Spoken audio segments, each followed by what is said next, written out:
दोस्तों, आज जो हम कहानी सुनने वाले हैं उसका शीर्षक है खटमल और जू। चलिए शुरू करते हैं। एक राजा के शयन कक्ष में मंदवी सर्पणी नामक जू ने अपना डेरा डाला हुआ था। वह राजा की शैया की सफ़ेद चादरों के बीच छुपकर रहा करती थी। राजा जब रात को सो जाता तो वह चुपके से बाहर निकलती और राजा का रक्त पीकर वापस चादरों के बीच छिप जाती। राजा को अपनी शैया पर जू के होने का ज़रा भी आभास नहीं था। इस तरह जू के दिन आराम से कट रहे थे। किंतु एक दिन कहीं से अग्निमुख नामक खटमल उस शयन कक्ष में घुस आया। उस पर दृष्टि पड़ते ही जू ने उसे भगाने का प्रयास किया। वह उसके कारण किसी विपत्ति में नहीं पड़ना चाहती थी, किंतु खटमल कहाँ आसानी से मानने वाला था।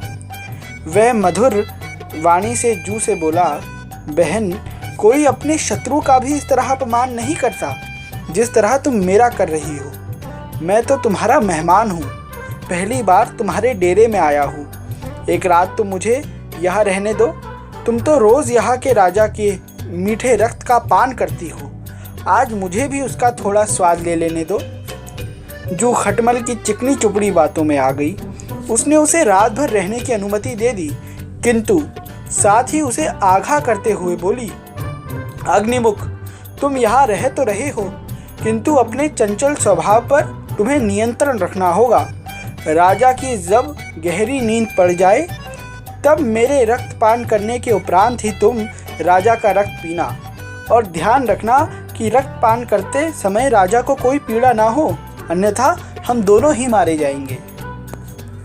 खटमल ने जू को वचन दिया कि जब तक वह राजा का रक्तपान नहीं करती वो भी नहीं करेगा और किसी भी तरह से राजा को कष्ट नहीं पहुंचाएगा।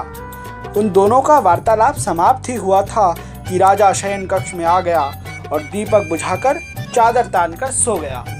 इधर जू राजा की नींद गहरी होने की प्रतीक्षा कर रही थी, उधर खटमल की जीभ लोभ से तर हुई जा रही थी। राजा के रक्त के लोभ में वह अपना वचन भंग कर बैठा और जू से पहले ही राजा पर अपने पैने दांत गड़ा दिए। अचानक हुई पीड़ा से राजा तड़प कर उठ बैठा। उसने संतरियों को बुलाया और कहा, इस शैया में अवश्य जू या खटमल है, तत्काल दीपक जलाकर उन्हें खोजो और मार दो। संतरियों ने दीप जलाकर चादर की तह खंगालनी प्रारंभ की। जू हमेशा की तरह चादर की तह में छुपी बैठी थी। खटमल राजा को काटकर पलंग के पायों के जोड़ों में जा छुपा था। संतरियों की दृष्टि जू पर पड़ गई। उन्होंने उसे पकड़कर मसल दिया। इस तरह खटमल की बातों पर विश्वास कर बेचारी जू मारी। कहानी से यह सीख मिलती है कि अज्ञात या शत्रु स्वभाव की लोगों की बातों पर आकर उन पर कभी विश्वास नहीं करना चाहिए। इनसे सदैव सतर्क रहना चाहिए। धन्यवाद दोस्तों।